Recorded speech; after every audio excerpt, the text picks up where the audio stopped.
That's a gay-ass podcast. What? That's a gay-ass podcast. A what? A really, really, really gay podcast that we call That's a Gay-Ass Podcast. That's a gay-ass name for a gay-ass podcast.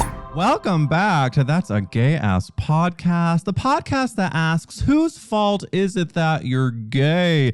This week we have Dan Bucatinsky, who is on a certain Netflix film that's all about Christmas with a certain gay-ass icon. Her name is Kristin Chenoweth. The movie is Our Little Secret, and I am so thrilled that Dan is here. But because Kristin Chenoweth is a part of the conversation and also Wicked, the movie is sort of in every inch of our veins at this moment. I felt like I had to bring out the big guns for this gay-ass episode, which is a gay-ass returnee. Kevin McHale is one of the all-time faves of That's a Gay-Ass Podcast, and he has agreed to come on to discuss the Wicked film. Now, everyone give a gay-ass round of applause to Kevin McHale. Kevin, how are you, my gay-ass friend?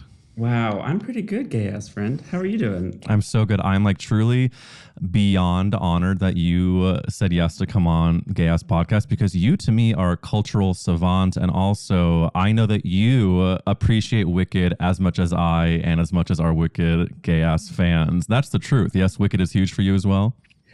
I have to tell you, I was worried about this movie.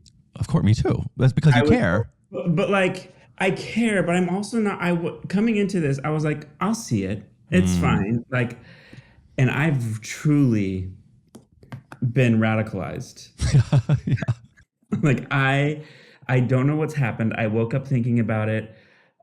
You called me to talk about it today, and I was about to just like make some stupid tweet about it. And I was like, no, let's do this. Let's really go in on a gay-ass podcast. But I do want to make one thing clear, which is that for this conversation, because I take Wicked so seriously, I think if everyone listening, for me, our conversation is about to be for those who have either A, seen the film, or B, have not seen it but are okay with two gay guys having a conversation about some details of the film that might affect your viewing, probably for better. But I'm very sensitive to people's viewing experience. So if you're the type of person who does not want to know opinions before you see something and you haven't seen Wicked, I would skip to Dan's portion of this episode. But Kevin, we're going to go in. And I think because you said that you were nervous about the film, I'll be honest with you. I was nervous about Ariana Grande. To me, Glinda is so funny, and I was like, what if? And again, radicalized.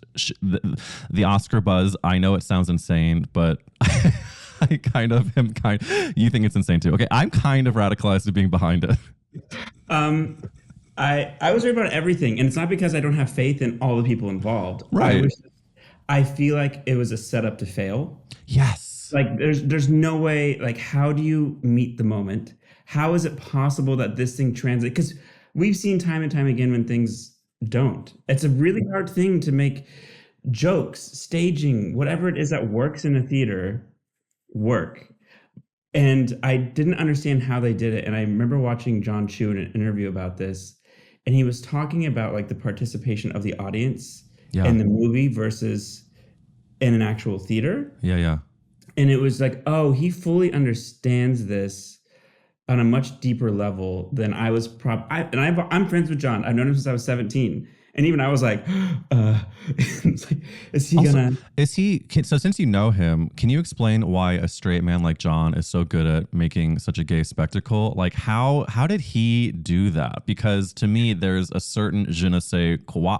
Well, he and choreographer Chris Scott, who I've known him as well since I was like 16, I think. They're both straight, and I know, but they grew up around dancers. They were sort of like raised in the dance community, and I feel like that's very similar to like being in the musical theater community. Oh yeah, where even the straightest people are like understand gay culture in a way that obviously normal straight people do not. Well, that's why they say that musical theater straight men are truly a different breed and, dare I say, dangerous. There was actually a tweet that I posted on the Gay Ass Podcast Instagram that is Rose Domu said, yeah, obviously Jonathan Bailey is sexy as Fiyero. There is nothing hotter than a gay guy playing a romantic lead in a musical. Theater girls have known this since the dawn of time. It's ancient lore passed down through generations of sexually frustrated girls in character shoes. Yeah. But it truly is true. And sure, Jonathan Bailey is gay, so he's like wicked on steroids, and thank God. I have always been a Jonathan Bailey, you know, I have thirsted, but to me, a different level watching him in Wicked. It was just like this is what everybody has been working towards in this movie. Yeah. It is everybody's dream, and everybody really showed up. Like Jonathan Bailey is obviously great in so many things at this point. Big fan of his. But like the fun he was having in this, and I think the same for like Cynthia and Ariana, everybody. It was like, this is everybody, like everyone knew what they were supposed to be doing in this. And they took it seriously, and they like just... Let's talk about that. Let's talk about the seriousness, but also I think that what this movie has done that is important is the earnestness that it has taken for a musical. I think a lot of things, like they're like, it's a musical, but we're making it a movie, so we're going to just like, the songs are going to be diegetic, is that the word? We're gonna make it so that the songs are just a part of performances they're putting on. And no, this movie, especially Ariana, I think is so earnest in her delivery. To me, when I saw the movie for the first time, it was at the LA premiere. I got a glimpse of you there. Did you? I'm keeping it real. It was an incredible experience, but I had cheap seats, and so I was in the balcony where the sound was absolutely terrible, and so I loved it. But then when I saw it in IMAX like a week ago, it was a whole different experience. And I also saw it blazed out of my mind the second time. And when I'm like fully just like in my beautiful bliss of marijuana, to me, what I thought was so beautiful about Ariana, and then I'll get to Cynthia, but about Ariana is that she played Glinda so desperately stupid, but also so earnestly honest. And so like Glinda is a kind of her own worst enemy because she is trying to maybe quote unquote do what she thinks is right, but at her base level, what she thinks is right is just serving her. And so it's like that. I thought that's how she nailed Glinda. Yeah, I was actually talking to Austin, my boyfriend, about this last night, where it's like I've now seen it 3 times, and it's surprising, like how dry she is. Yeah. And I mean that like her Glinda could have been on The Office. Yeah. Giving confessional. Yeah, and it would have worked. And like and I think that's what makes the spectacle of everything else around it, because I think Cynthia is the same way. Yeah. And Austin's theory was like, because I was like, I almost expected, you see like Kristin Chenoweth, it's like bubbly, lots of facial expressions. And vocally, Ariana's doing that, but her face is not necessarily saying that, which I think works really well on film. And it matches Cynthia in a way where they balance each other out in this. They're obviously like opposites in so many ways, but in terms of how they're playing, they're on the same level. Yeah, and I think that what they did that is a reason why it works is because they cast musical theater people, period, who happen to be next level actors. So the fact that Cynthia Erivo, did you get to see her in Color Purple on Broadway?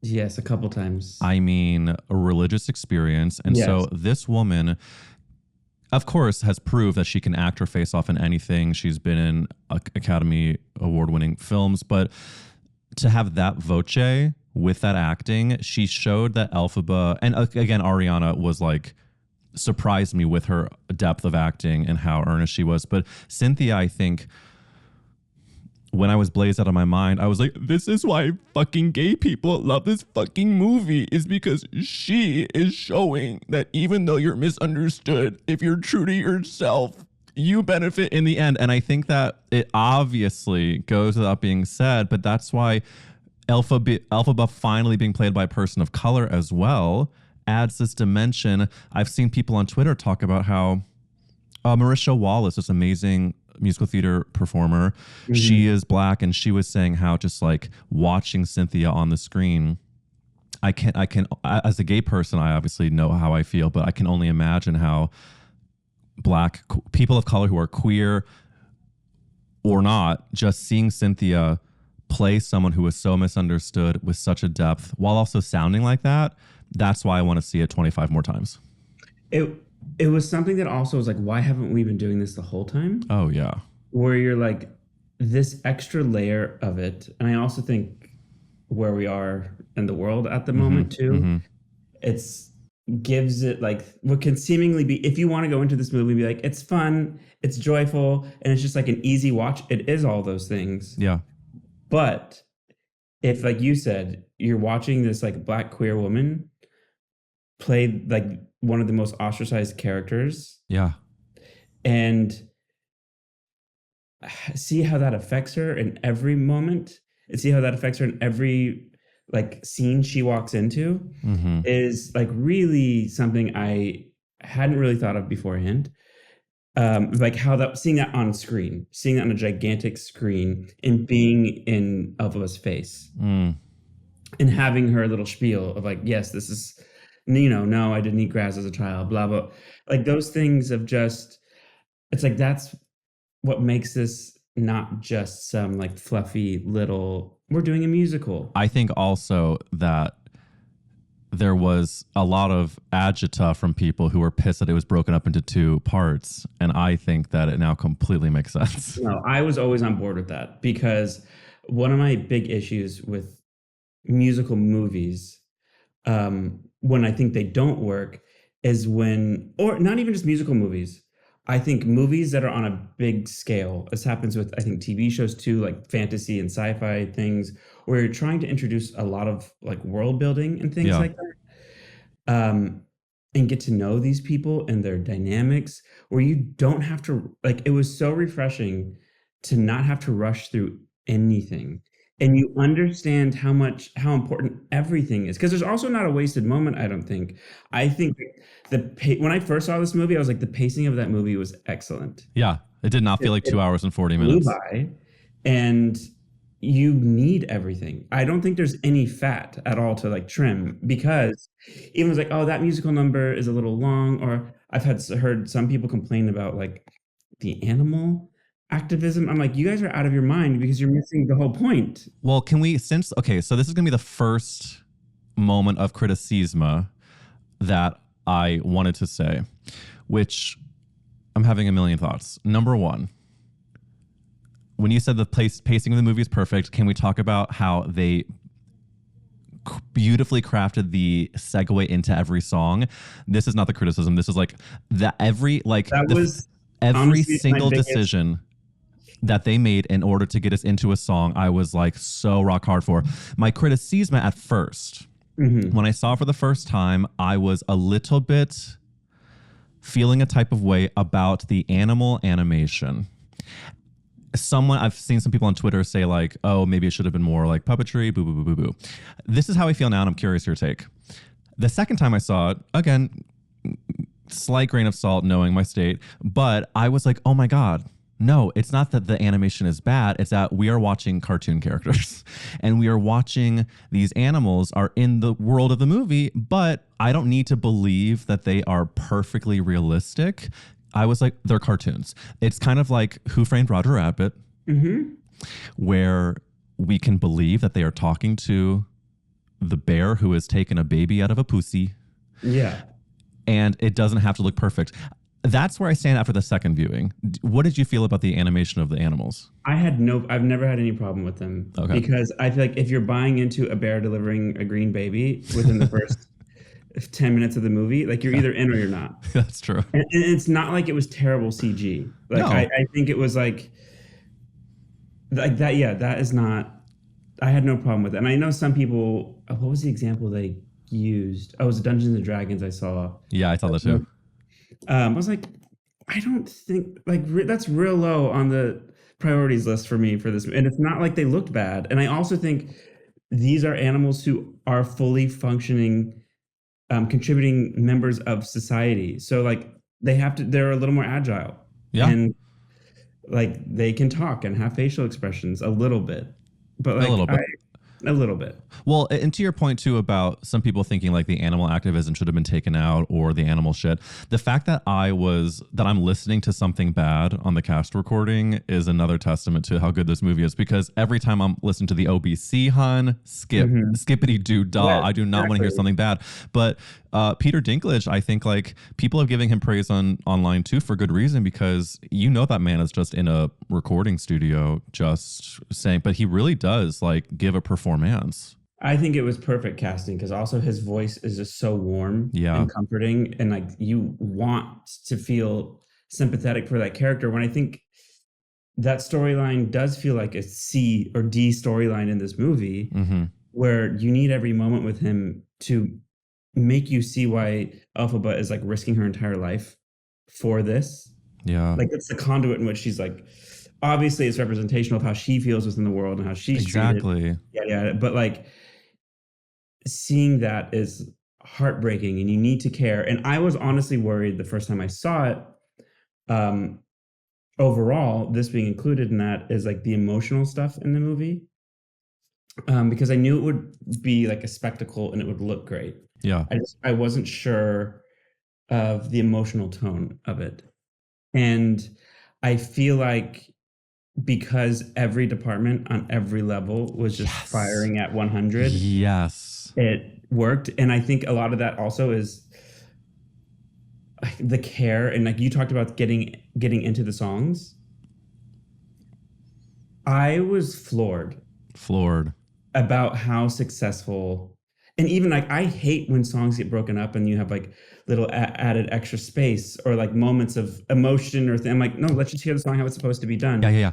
Everything worked so successfully in this. And I think that also is down to, I don't know if John had final say in all these things, but like John's career and working in music stuff and doing different musicals and doing romantic comedies, I think has met, where Wicked is happening now. Right. And used all that expertise to figure out the best way to get, because I don't think in the Heights was that great personally. And it's like, I think we've learned things here and everything is working.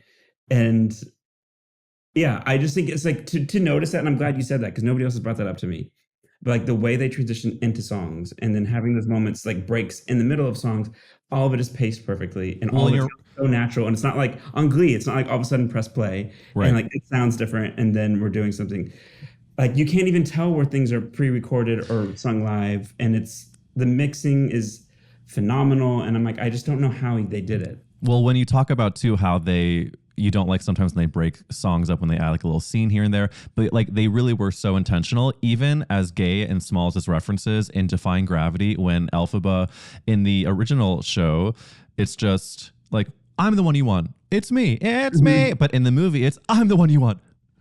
I'm the one you want. And she says it a second time. I believe that's what she says a second time. And I'm like watching this and I'm like, that gives me chills. And then I said this to Matt after we saw it both times. I think it is so fucking funny and delicious and brilliant how they give us like 3 false endings to the movie. How is ever gonna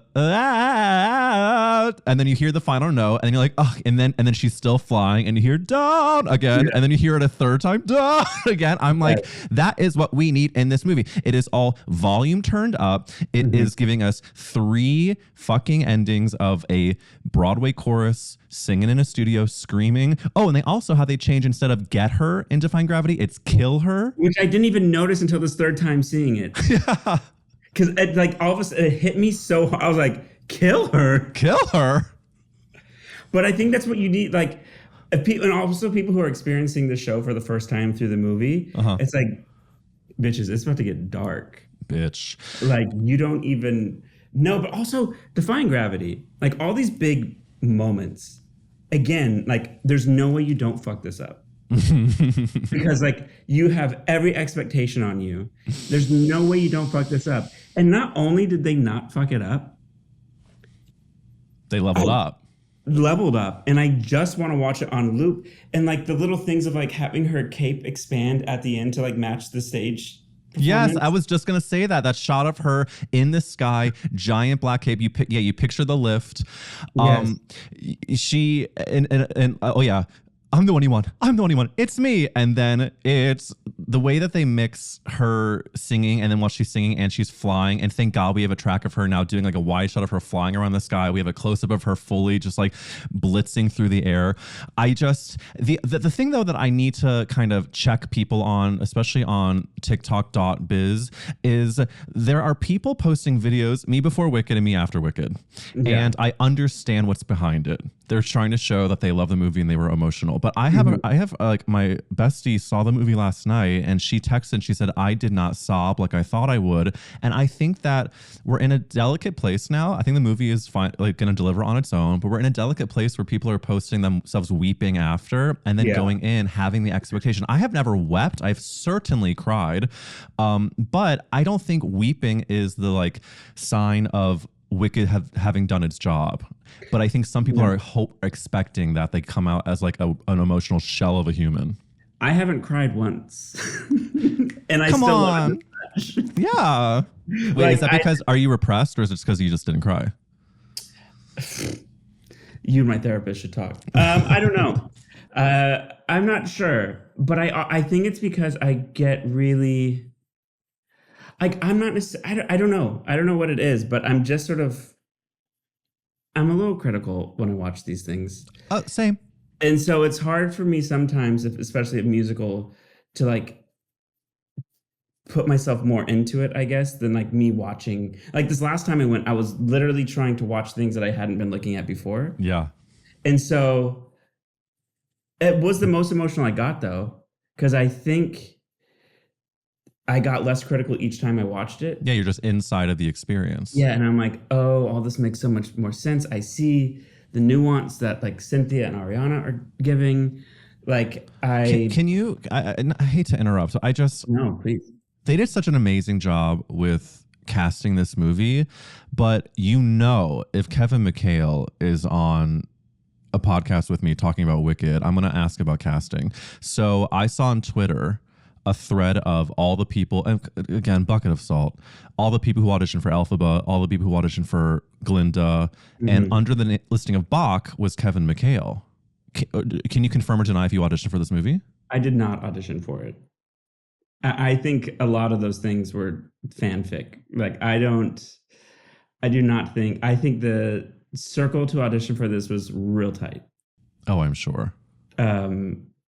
Yeah, I did not audition for it. I would have loved to, but also like Ethan is great and perfect. So it was interesting to see who all the people they listed for like how different the movie would have been if, like they said, Stephanie Hsu auditioned for Glinda.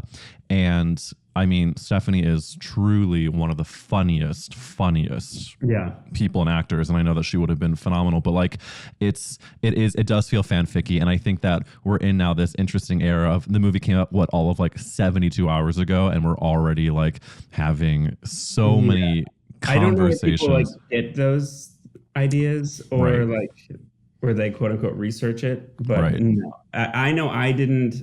I had a couple friends on that list. I know they didn't. So I wouldn't put any weight in that. Thank you for clearing this up. I think, truth matters. Honored to be in the conversation. Hey, come on now. Wicked Part 3. I mean, there is Bach's a theory. brother, Kevin McHale. There is a theory that so is this true? I don't know. You've seen it twice now.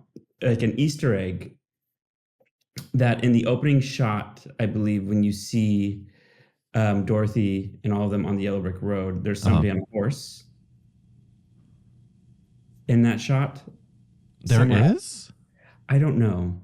Apparently there is.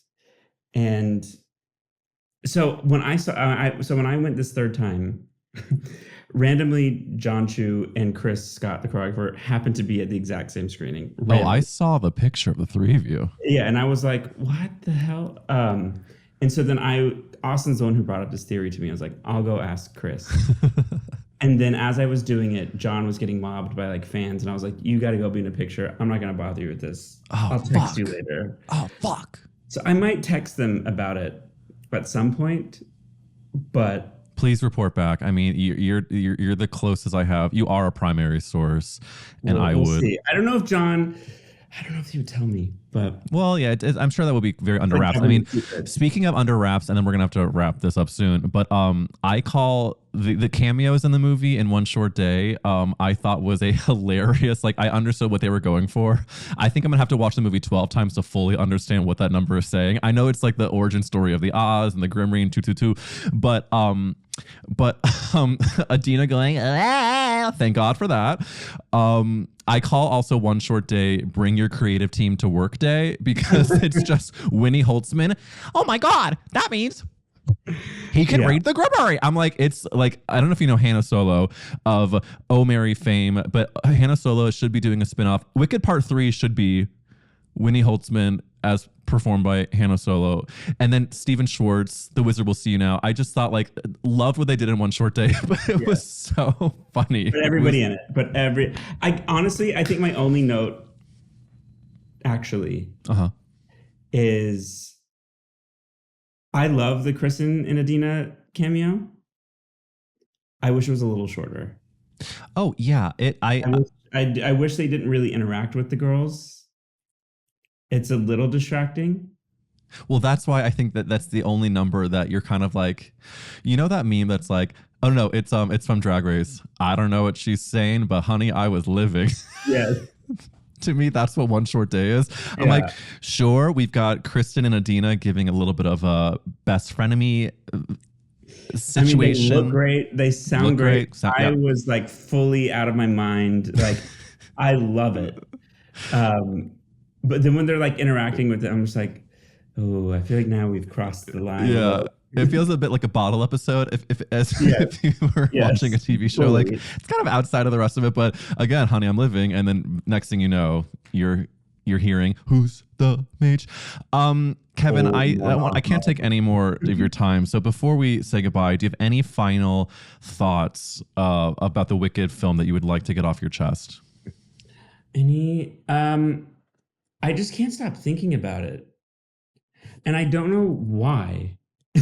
Like, I can't, like, to be completely honest, like, I think of, like, Chicago a lot or Tick, Tick, Boom, where, like, those movies, like, I don't know, maybe resonate with me more for, like, maybe because they're, like, more serious. And, like, this movie feels like it's bright and it looks more fluffy. I don't know. But, like, I just want to keep seeing it. And I'm just really happy for like everybody involved that it worked so well. Like even if it didn't do well, which obviously it made 114 million over the weekend. Like, well, people are saying that it's hopefully going to sort of reinvest the energy into maybe a movie musical done right. That's the other thing. I talked to Chris, the choreographer, after the premiere. Mm-hmm. And he was they were like so unabashedly like honest about like, we're making a musical. Yes. We are doing a musical. And he was like, I don't understand why there's this like public sort of like backlash to musicals or not advertising movies. I blame Simon Cowell. You sat at Broadway. I'm like, shut the fuck up. I don't know what it is. And I don't know if it's like someone like Ariana, who's a gigantic pop superstar, getting people into those seats to care about a Broadway show. Yeah. Because she's a musical theater nerd. Cynthia's a musical theater nerd. They don't have musical theater voices. Like stereotypical musical theater voices. And like for me, I have a hard time with stereotypical musical theater voices. It takes me a minute, you know, like vibrato's so wide you can drive a car through it. Like I can't, it's a little hard for me. But these are two like R&B singers who are respecting the original, like the form, doing their little things to it, and are not being ashamed of being in a musical. And I think like if you're going to do this, you got to say it with your full ass chest. And on every level they are. John's doing that. Chris is doing that. Costumes and lighting. It's like everybody was out to make a musical and like let the world know it. And it's so weird how like the past 2 or 3 years when people have tried to show it, to not show it, it's backfired. Of course. And so like people will show up make a good movie. Just make a good movie. And I think that just to end on this, what you're saying, it resonates with me. And what we talk about on this podcast is like healing and being kind to our inner child who really felt like embarrassed for either being gay or different. And I think this movie is on so many levels saying that if you are different, if you are either feeling you are identifying with Elphaba, if you are just a faggot who loves musical theater, if you have ever felt shunned by a community, which I felt growing up, which I'm sure a lot of us listening felt, you watch this movie and you feel seen, and you're also feeling seen while listening to delicious, belting, unbelievable acting, and just like you said, every single department firing on all cylinders. And I'm just so grateful that we got to see this movie for the first time and the second, and for you the third time in our lifetimes. Kevin McHale, thank you for coming on That's a Gay Ass Podcast. And I'm going to obviously plug, you have an amazing podcast with your dear Judy, Jenna, who they break down. Poor Jenna. She's been pregnant and she was like, I just gotta go see Wicked before this baby comes. Oh my God. We've been like doing a bunch of episodes to try to, so she could be on maternity leave. Right. We got done. She had the baby within 24 hours and did not go get to see Wicked. She saw Wicked in previews on Broadway. She has seen it 10 times on Broadway. I could literally start crying thinking of her. I mean, like, she is a diehard Wicked fan, and I did not even know that until this last Friday. She like confessed all these things. Well, mazel tov to her, but also sad for her. Yeah, like it all went well. She's very happy. Baby's great and healthy. Good. But also, I'm like, God damn, you were so close. Well, girly, hopefully maybe Kevin can pull some strings and get a VHS sent your way. I know you're trying to get rid of me. I have one last point though. Please. No, to go off of what you just said about being seen. Yeah. Because my friend texted me about this and I just remembered it. She was like, I've also never seen a movie with such inclusive casting where you never addressed it. You don't address it. Yes. It's just like the most wide variety of people you've ever seen. And so two things on that really fast. When Jonathan Bailey is walking down and you see all the girls swooning, and then you see that one like, kind of beautiful long-haired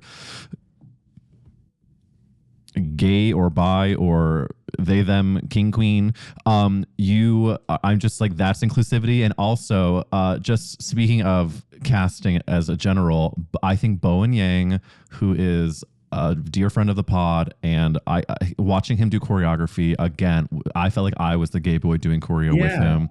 And all tens across the board. And I think we can't understate or overstate is the word, the importance of Jonathan Bailey playing the romantic male lead. Yes. As a gay man in a gigantic movie. Yes. That is like really, really wild to me. And I didn't even necessarily because I'm used to seeing him in things. And it was like the second time I saw it, I was like, wait, this is crazy. This is crazy. And it's like really important and cool. That's a whole other conversation of why he probably gets cast in these things and maybe other people haven't. Like, out gay actors, but love him. He's celebrate brilliant. And, if one day either of us get to make out with Jonathan Bailey, will you just promise to tell me if it happens to you? He can do whatever he wants. He can. I also like looking at him. I'm like, we're the same age. If you're a grown ass, like you look like a grown ass man. What is happening over here? Well, I don't, not to make you uncomfy, but you're also both very, very hot. So I hope you can take that in. I was just like, teach me your ways, sir. Jonathan, pee on me. Bye, Kevin. Thank you. Thank you. Y'all know I love talking about getting down, but what about getting ready to get down? That's why I'm here to tell you about Pure for Men, the brand for good health and good times. The product I'm obsessed with is their Stay Ready Fiber, which is a unique proprietary blend of the highest quality ingredients. I'm talking psyllium husk, I'm talking aloe vera, chia seed, flaxseed, and all you need is just 2 servings a day. As a Jewess with a sensitive tummy, you know I appreciate the extra help. You see, Pure for Men is made by gay men for members of the queer community, and their Stay Ready fiber is the leading men's cleanliness fiber supplement that helps keep you confident from daytime to playtime. Pure for Men's high-grade fiber keeps your digestive tract clean, and baby, I swear by it. You can enjoy 20% off the Stay Ready fiber with promo code GAYASS20. That's right, listeners. 20% off with promo code GAYASS20, because with Pure for Men, if you stay ready, you don't have to get ready. Enjoy that discount code GAYASS20. God bless Kevin McHale and God bless the wicked film. And now here is my conversation with Dan Bucatinsky. Dan Bucatinsky is on That's a Gay Ass Podcast. Dan, we've got a lot to talk about. Are you buckled the brunch up? Yeah. Strapped in and ready? I'm strapped in and ready. Well, Dan, the first thing I want to ask you about is I've been trying to do some sleuthing on the internet, and can you clear something up? We found out that your parents hail from the country of Argentina. They are also of the Jewish persuasion, as am I. Dan, do you consider yourself to be an Argentinian Jew, or how else do you identify? I do to some degree. I mean, like many immigrants, we really are Ashkenazi. So there was an Eastern European movement in the 30s to North America and South America, and the countries that had open immigration were the cities that did were Buenos Aires and Montevideo, and my mom's family went to Uruguay, and my dad's family went to Argentina. My mom's family then moved to Buenos Aires, and then they met in Buenos Aires, and they immigrated to the U.S. So yes, I consider myself Argentinian Jew, except that we're only one generation Argentinian. And you know what? It's enough spiciness to make this story really delicious. I mean, please tell me you had an Argentinian bar mitzvah theme that was just the most... Were you bar mitzvahed? I was. And did you have a theme? I didn't have a theme. You just had a party. You danced your socks off at Dan's bar mitz. I mean, big hair, Pierre Cardin, three-piece suit. The theme was the late 70s. My theme was the late 70s by default. No one did themes back then. At least I don't think they did. I certainly didn't. But now that you're mentioning it, I'm really bummed that we didn't have an Argentinian theme, because we could have had like a soccer vibe, or we could have had an empanadas and barbecue vibe. And I still have a ton of family in Argentina. I go back often, and I bring my kids when they're willing to go. And I'm still very connected with my Argentine family.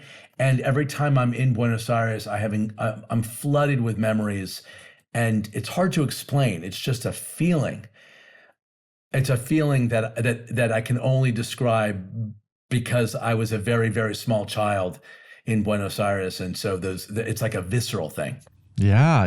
Well, it's kind of an incredible story that you have. And I want to hear about how you got to this incredible career. Born in New York City, your parents, of course, immigrated to South America. Then you found yourself now in LA. You've worked on all these crazy projects. But I just love when I have a fellow Jewess, a gay Jewess on the podcast, any type of question about how you live in your Jeweity and your gayety. I would love for you to at one point have an adult bar mitzvah and sort of maybe have the theme you always wanted. Would it be Argentinian? Would it be all designer? I mean, what are you manifesting if you have your Meredith Marks adult bar mitzvah? Listen, this is the first time I've ever been asked that question. It's the first time I've ever considered this question. So I have no idea. It's a really good idea, because at the time that I had a bar mitzvah, I mean, as are many 13-year-olds with big hair and Pierre Cardin suits, and I was probably 4'11" at the time, the shortest 8th grader that ever lived. I don't think I was really taking in what the messaging of my Torah portion was, of what it meant, of what the readings were. I do think it's a kind of a great idea and great opportunity to sort of revisit what it means now, what it means to me. I have a very strong connection to Jewish traditions, the fact of my Jewish heritage, the knowledge of what my ancestors went through. We celebrate Passover every year. I'm married to a Catholic, so am I. So am I, Dan, Jew with a Catholic. Jew with a Catholic. It works very, very well. It doesn't do well in terms of creating more Jews on the planet. Well, I know that's one of the ways that we are able to stay alive. But I did not do that. I've raised my kids. We obviously celebrate multiple holidays in this house, but we celebrate Passover every year as a family. Listen. And I'm only now starting to go back to synagogue once or twice a year and feel real spirituality around just the shared common experience and history that seems to fill me. Memories of my dad, who I lost in 2007.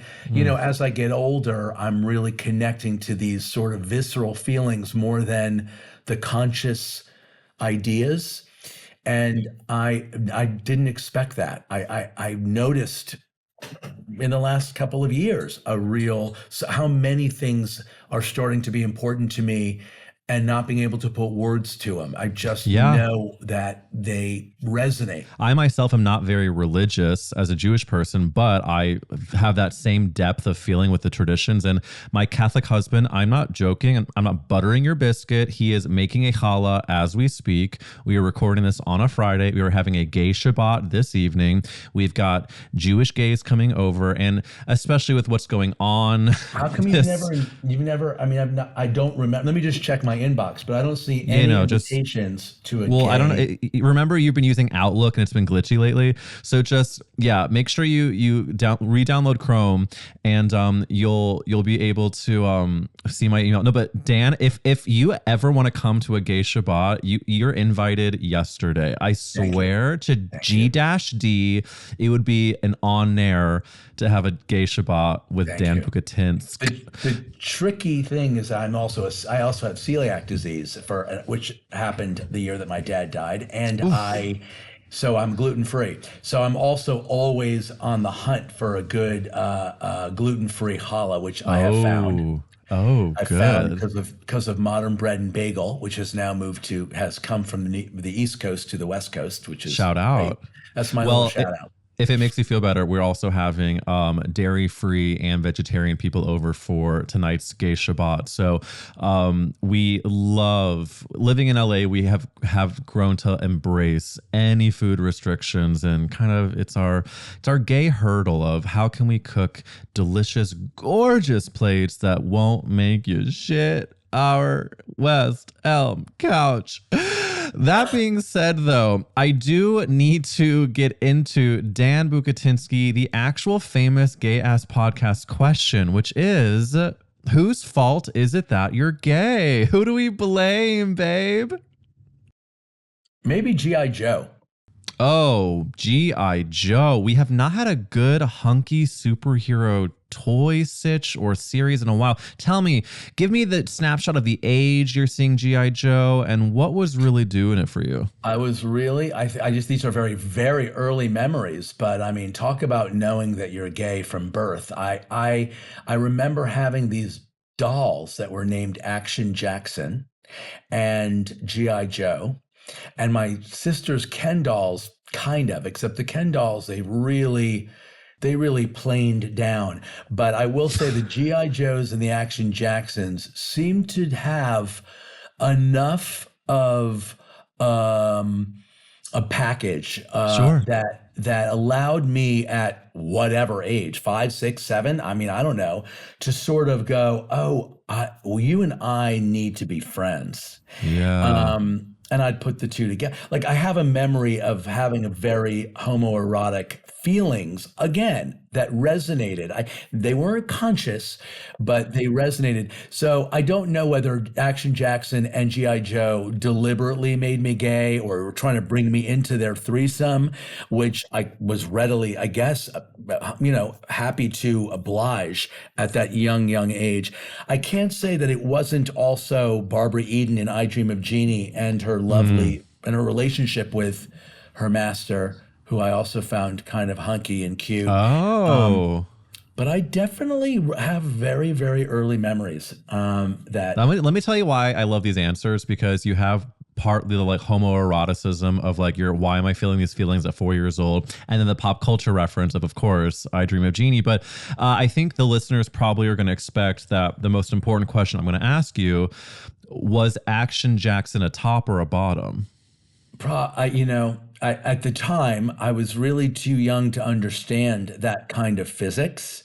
But I would say between Action and G.I. Joe, I think Action was a bottom. And G.I. Joe probably verse, but he wouldn't admit it. So I think he likely, at the time, was sort of able to fill in the role of, so to speak, of top to Action. I love that answer. I can picture G.I. Joe always sort of like angling his ass just without saying words. It's okay if you want to try it. But I know that as a kid, we don't know what the hell's going on. But I think every gay kid has a memory of doll play that sort of went against the grain of what we were supposed to do according to the rules of our gender. Did I absolutely rub my thumb over Ken's flat patch where his bulge should be? Did I take off the heads of Barbies with my very queer friend who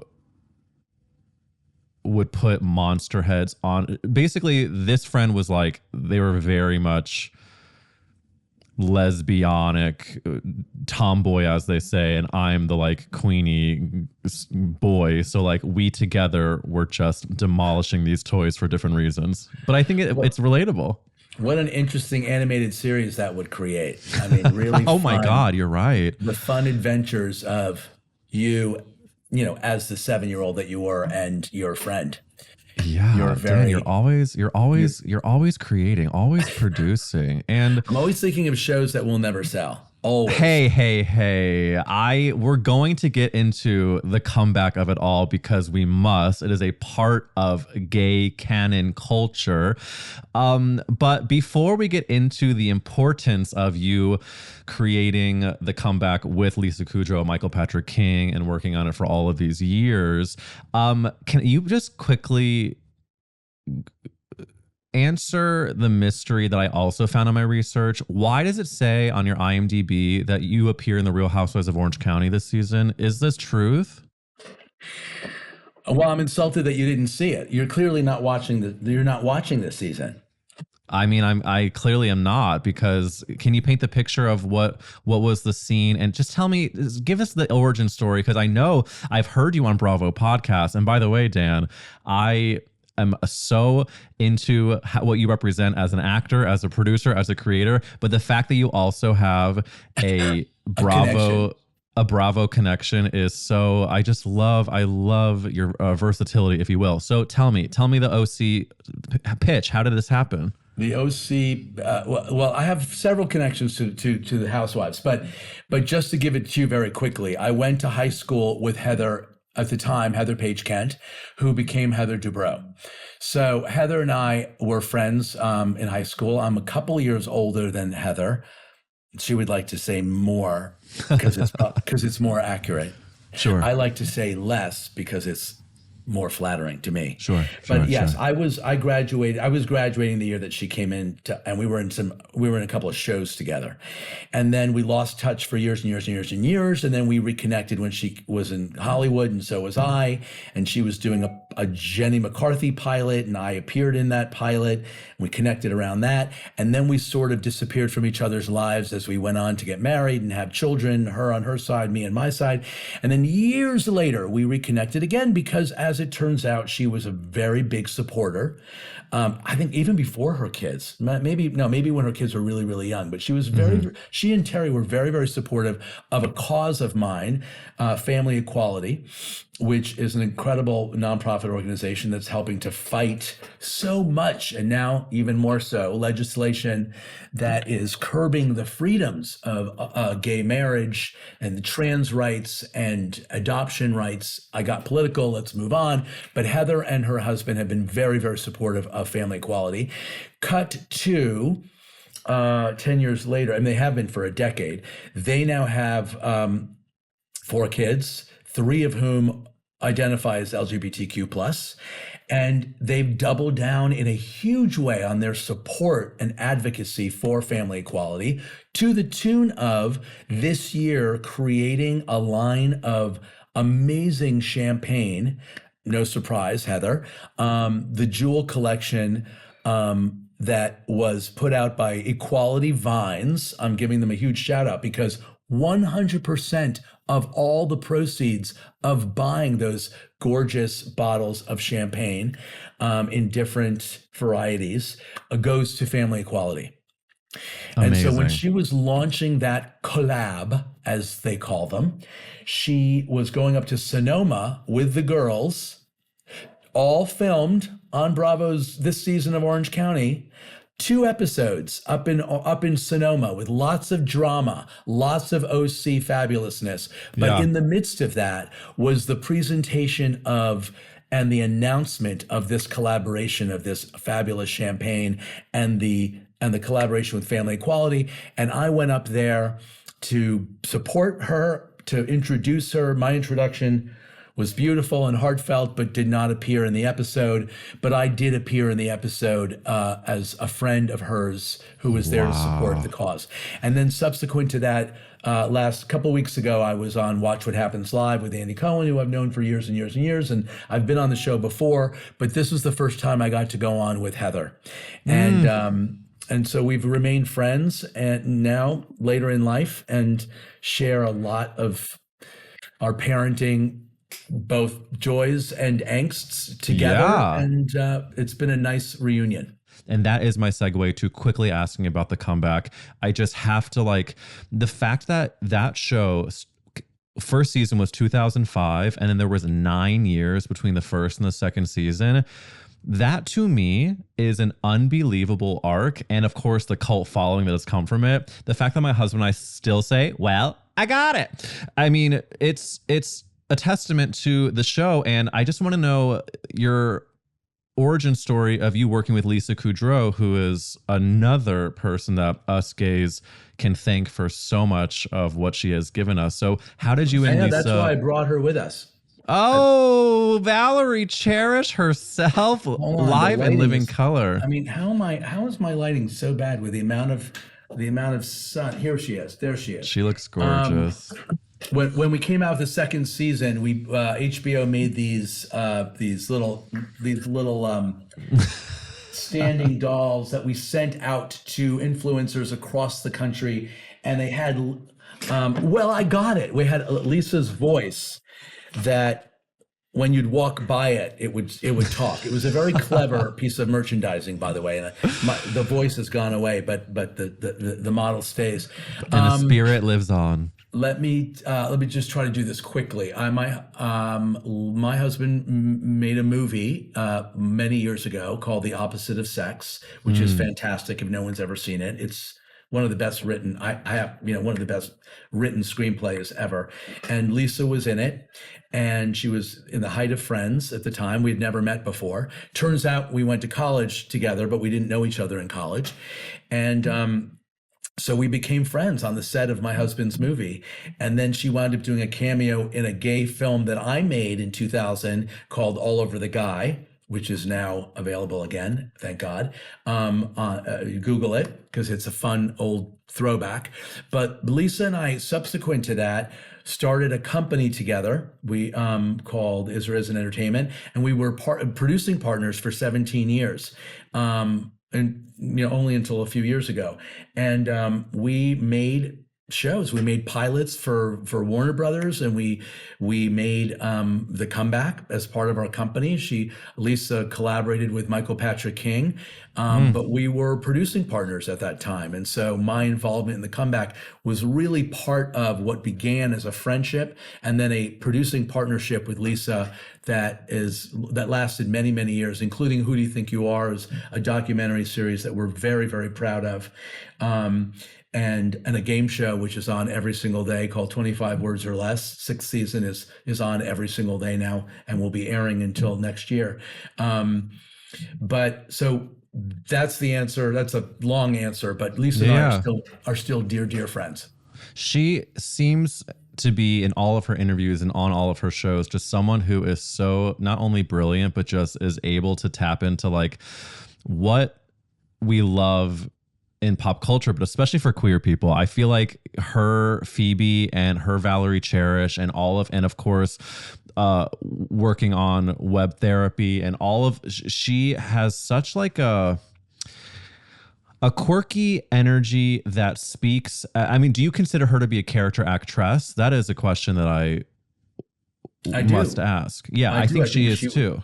I think she would call herself that as well, but she is unbelievably, like all great actors or like many, she is able to embody, she's incredibly original in her voice and the way that her brain processes a script and hears the rhythm of dialogue. And when she creates characters herself, like she did with Valerie Cherish, they're deeply part of her, or part of, she creates them. They're usually a combo of many people that she's met or people that she knows, or her imagination has created some kind of blend of all these different people. And when she approaches a script that someone else has written, she really is a very adept at connecting with a character and being able to pivot. So I find her one of the best comedic and dramatic actresses. I'm obviously a big fan, and I'm not biased because we're such good friends, but I don't think anybody would argue with the unbelievable talent that she is. No. And comedically in particular, she just has her own unique voice and her own way of delivering dialogue in a way that's so unique and refreshing and specific only to her. It's my favorite kind of character actress, a uniqueness where you also picture yourself either having a drink, smoking a doob, or hanging out. In addition to her amazing skills as an actor, she to me is one of the greats. But I'd be remiss if I did not bring up another great character actress that you are currently appearing with, which is Dame Kristin Chenoweth. In Our Little Secret, the fact that this movie, so this episode, we're of course recording it a little before, but we're premiering this episode on the November 27th, the day that this is premiering on Netflix. Oh, great. I cannot believe that us gays get the gift of, sure, Lindsay Lohan coming back to doing romantic comedies and to doing these films, but the fact that we have a Dan Bucatinsky moment married to Kristin Chenoweth. Yep. Are you a happy married couple in this movie? Are you closet gay? Are you, give us the Kristin Chenoweth, Dan Bucatinsky love affair. We're not a happy married couple, but that unravels as Our Little Secret unravels. But we certainly pretend to be. It was a real delight for me to play a non-gay character. Not that I don't love playing gay characters, I do in real life, and I certainly play a gay character in my family and with my husband and my two kids. But it was a real honor and pleasure and kick to play Kristin's husband. We got along famously. We've become extremely close friends. Talk almost every single day. She just texted me a video. And we were able to bring to the making of this movie, because the movie's not about us. I mean, it really is about Kristin's character and a particular kind of controlling woman who kind of makes Lindsay's life miserable as she comes to our home. She's dating our son, and her love interest in the movie is dating our daughter. And in this really fun Meet the Fockers rom-com holiday stew that is just the perfect holiday Netflix movie, really. Kristin and I have a very, let's just say, spicy, not in a good way. No, spicy is not the word. The word is troubled, but we cover it well kind of marriage. Thorny. She really puts me through it. And there are secrets for all of us. The great thing about our little secret is that everybody, even the smaller characters like mine, wind up having secrets that I don't really want to reveal at the moment. Please don't. Suffice it to say that I am not gay in this movie, but I have a secret, as does she, as does everyone. And it was really, really fun to shoot this movie over the month that we did this year and become like a little mini family for that amount of time. We became very close. We had a really good time, and it was very fun for Kristin and I to explore ways in which our marriage can reveal itself even in a way that wasn't scripted. Dan, it's so inspiring. And I really mean that. The fact that you've been able to grow a family with your husband while you're also pursuing an incredibly diverse and just amazing career. It really, as someone I've only been in LA for 3 years, and I'm trying, make this life for myself with my husband, with these projects. And you have to have so much bravery and strength to do it. And I just cannot tell you how cool it is to see you living this life and being able to be proud. I appreciate it. I mean, again, you're looking at it from a different vantage point. Like when you're in it, by no means was it without stumbling, without its setbacks, without its failures, without its horrific, it is a bumpy road. Parenthood is not easy. It's incredibly fulfilling, but it's challenging. Things that you can never predict happen in our business, and they happen in our lives, and they happen with us creatively, and they happen with us romantically. And once again, I go back to this notion of the Failure Friday that I post on Instagram. It's all about, we need to talk more about the path and how hard it is, because all people get to see, you read somebody's bio and it's like this curated list of all these successes and these wins, or you see a gay couple with having kids and it's like, oh, these people are just doing it all. And it's like, sure, from an airplane view, it does look like that. But the truth is, everyone across the board, from the most successful to those who are still struggling and trying, everything is a path that has obstacles in it. I know you know that, but I also I appreciate that. I really appreciate that. Yeah. I wish that more people talked about that, especially when it comes to relationships too. Like I've talked about how, I've been with Matt for 11 years and the amount of ups and downs we've had. And it really is refreshing to hear you make sure to just kind of show the full picture of it's not a highlight reel. It is not all just wins. But sadly, Dan, I have to get to the final question of this gay ass podcast, if you can believe it. And Dan, that question is, if the world was ending, you could only save one character actress, who would you save? Meryl Streep.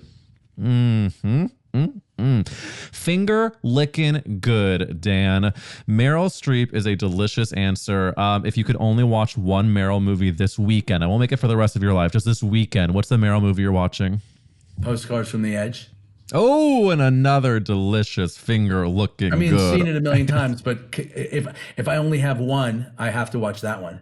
I love, no, listen, and Meryl's got those movies that you can watch 3 million times and it's still the right call. Dan, I want to congratulate you on this incredible career, on this incredible movie, Our Little Secret, out on Netflix, November 27th. All the info is in the description for that. But Dan, tell the listeners where to follow you, please. Follow me on Instagram at Dan Bucatinsky. And certainly I'm on TikTok as well, less frequently. Dan Bucatinsky official. I'm also on X again, little less frequently. Dan Bucatinsky. Those are the socials. Amazing, Dan. Well, thank you so much for coming on That's a Gay Ass podcast. I truly am very, very lucky to be able to chat with you, and Mazel Tov and all these gorgeous gay assery things happening. Thank you for having me. It was a blast. Oh, gorgeous. You've been listening to That's a Gay Ass podcast, hosted by me, Eric Williams. If you want to see and hear more, make sure you subscribe to us on Instagram, TikTok, YouTube, Spotify, Apple Music, or Patreon at Gay Ass Podcast. That's a Gay Ass podcast is executive produced by Eric Williams and produced by Nathaniel McClure. We'll see you next week.